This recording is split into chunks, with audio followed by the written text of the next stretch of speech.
Alam niyo kung gusto ka talaga ng lalaki, hindi mo kailangang maghabol. Hindi mo kailangang manghula.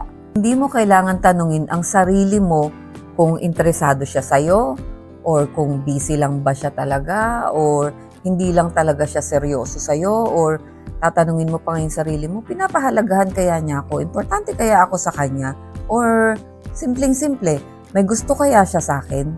Kung palagi mo itong tinatanong sa sarili mo, at hindi ka sigurado sa ikinikilos niya at sa nararamdaman niya, samahan mo ako at i-discuss natin yung mga points or yung mga tips na pwedeng mga senyales na interesado talaga siya sa'yo. Video na ito ay para sa relationship awareness at education at self-worth empowerment lamang. Hindi ito para manipulahin ang damdamin ng sinuman. Ang layunin nito ay tulungan kang makilala kung sino ang totoong seryoso at sino ang hindi.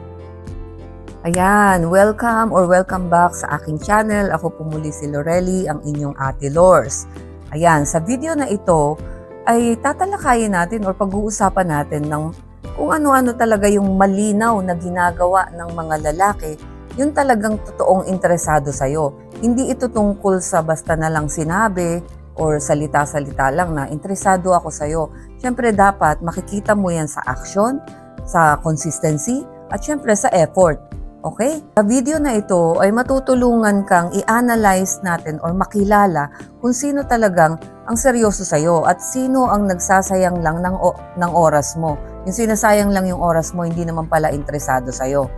Perfect ito sa mga babaeng gusto ng sagot, ng clarity, ng respeto at ng tunay na pagmamahal. Siyempre, gusto mong makasigurado kung yung nanliligaw sa'yo or yung crush mo or yung lalaki na gusto mo, ay talagang may gusto sa'yo or talagang interesado sa'yo. Baka naman kasi meron lang siyang ipinapakitang galawan na feeling mo na kaagad interesado sa'yo. So, mas magandang siguraduhin natin yan at pag-usapan natin yan dito sa video na to. Pero alam nyo, sa totoo lang, kung talagang interesado sa'yo yung lalaki, hindi ka dapat nagkakaroon ng kalituhan, hindi ka dapat na naku-confuse na at hindi ka dapat may mga tinatanong sa sarili mo kung gusto niya ba ako, interesado ba siya sa akin. Kasi kitang-kita ka agad yan kung interesado sa'yo yung lalaki.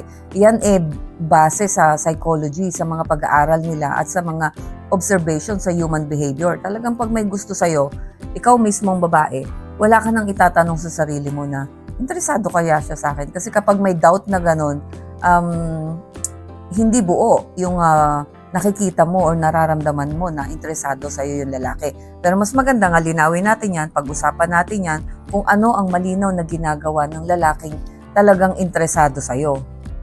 Meron tayong 7 malinaw na sign. Pero bago yan, gusto ko lang pong ipakita sa inyo itong mini ebook na ginawa ko. Ito po ay para sa mga member ng aking channel. Libre nyo po itong maida-download. Nasa community chat po kung paano i-download ito. Kung ikaw ay member, makikita mo sa community chat.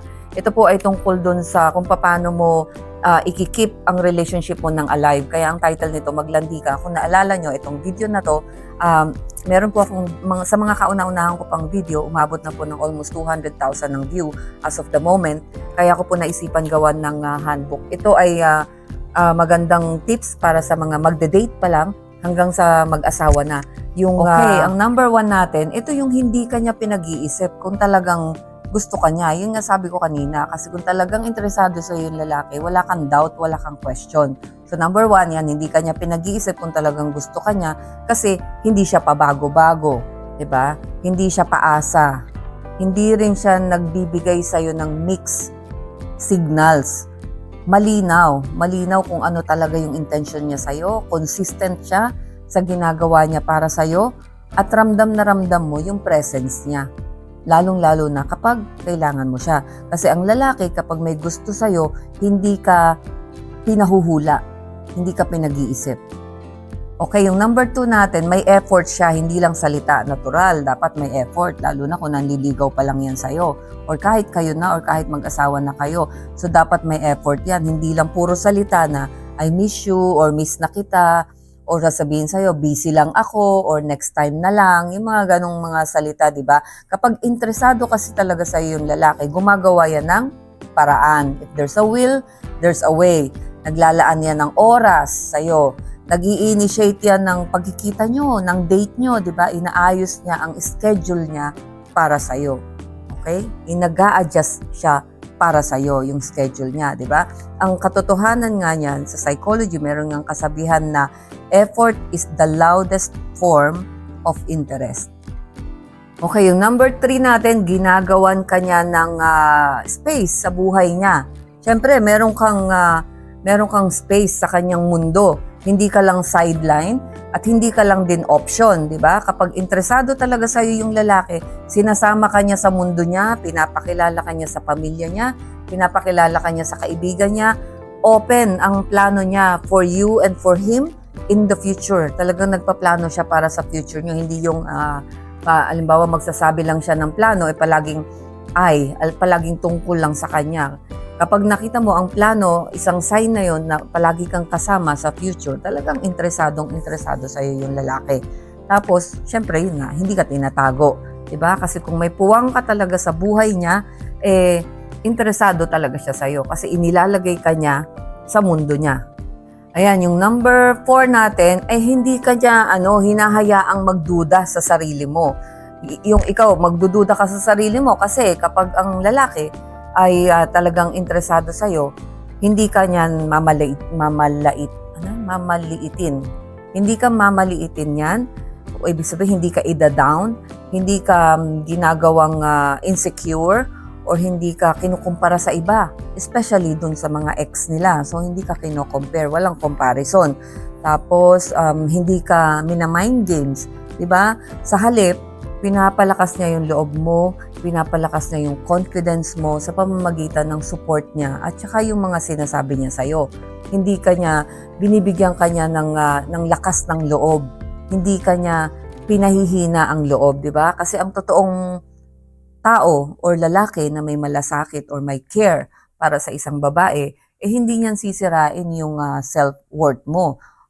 Bagkus, papalakasin niya pa yan. Okay, yung number 5 natin, ito importante to. May direction, yung intention niya. Andun na tayo, interesado sa'yo, may intention sa'yo. Pero may direction ba yung intention niya sa'yo, di ba? Hindi yung isasagot lang sa'yo tuwing may pag-uusapan kayo, especially sa mga planning or yung mga gusto nyong gawin. Ang isasagot lang sa'yo, tingnan natin, o kaya, sige, bahala na, yung mga ganun isasagot. Pag mga ganun ang sagot, walang direction yung intention niya sa'yo, di ba? At saka isa pa, dapat hindi siya takot pag-usapan ang future ninyo, yung mga future planning ninyo, di ba? At ganun din, syempre, kapag talagang interesado sa'yo yung lalaki, malinaw na malinaw ang intention niya sa'yo, alam niya kung ano ang gusto niya para sa'yo at para sa relasyon ninyo, at hindi siya naglalaro lang, yung nagsasayang lang ng oras or nagpapalipas oras lang sa'yo. Diba? Hindi siya din nandyan para lang sa conveniency. Parang nandyan lang siya sa'yo dahil convenient siya kapag ka nandyan ka. Diba? Or ginagamit ka lang niya para maging convenient ang kanyang buhay. So, dito makikita mo na clarity is respect.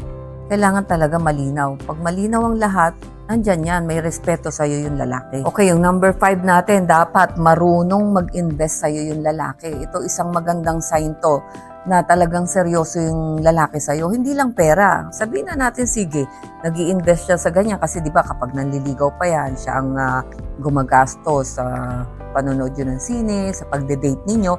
Pero let us set aside yung financial at dito sa topic na to. Kung marunong siyang mag-invest, hindi lang sa pera, kundi sa oras, sa effort, sa consistency ng ginagawa niya at ng sinasabi niya, at syempre yung emotional presence niya. Diba? Kasi kung hindi niya kayang mag-invest sa'yo itong mga simpleng bagay na to, paano pa sa mas seryosong bagay? Yung kayo na, mag-asawa na kayo, diba? So, titingnan mo kung itong mga simpleng bagay na to ay naibibigay niya sa'yo at kaya niyang magsakripisyo para lang makapag-invest sa'yo. Ayan, yung kahuli-hulihan natin, ang number 7 natin, ito yung hindi ka niya pinapahirapan para maramdaman mo lang na mahal ka niya. Kasi ito, pinaka-importante ito. Kapag interesado talaga sa'yo yung lalaki, hindi ka dapat nagmamakaawa sa kanya. Hindi ka nagmamakaawa ng pagmamahal galing sa kanya. Hindi ka nagmamakaawa ng oras galing sa kanya. At hindi rin ikaw ang palaging nag-a-adjust para sa kanya at hindi ka parang naglalakad sa itlog, alam mo yun, yung konting galaw, parang parang denumero yung kilos mo, parang takot na takot ka na may gagawin ka, baka magalit siya, yung mga ganon. Hindi ka din dapat takot na mawala siya or takot na iwanan ka. Bakit hindi ka takot mawala siya at bakit hindi ka takot iwanan ka niya? Kasi siya mismo ang magpaparamdam sa'yo na ayaw kanyang mawala. So kung pinaparamdam sa'yo yun ng lalaki, ganun siya ka-interesado sa'yo, pinaparamdam niya sa'yo, ayaw kitang mawala, takot ako na iwanan mo ko. Pag naramdaman mo yun, natural, hindi mo rin mararamdaman yun. Hindi mo rin mararamdaman yung takot na mawala siya or baka iwanan ka. Walang doubt na ganun. Ayan, so natapos na natin yung ating 7 sign na talagang interesado sa'yo yung lalaki. Para sa akin naman, hindi mo kailangang ipilit ang sarili mo sa taong gusto ka talaga. Kasi pag talagang gusto ka niyan at pag talagang interesado sa'yo yung lalaki, unang-una ramdam mo yan, kita mo yan, malinaw yan at consistent yan. So, kung hindi mo yan nakikita dun sa lalaking gusto mo at hindi mo nakikita yung mga sign na yan at na hindi sila interesado sa'yo, hindi mo nakasalanan yan. At intayin mo na lang siguro yung tamang lalaki para sa'yo. Hindi ka kailanman gagawing confused kapag ang nakuha mo ay yung lalaking talagang gustong-gusto ka. So, thank you so much again sa panonood sa aking channel. Ay sana makasama ko kayong muli sa aking mga susunod na video. Isusunod ko po yung video na to para sa mga lalaki naman. Okay, so thank you so much and have a great day.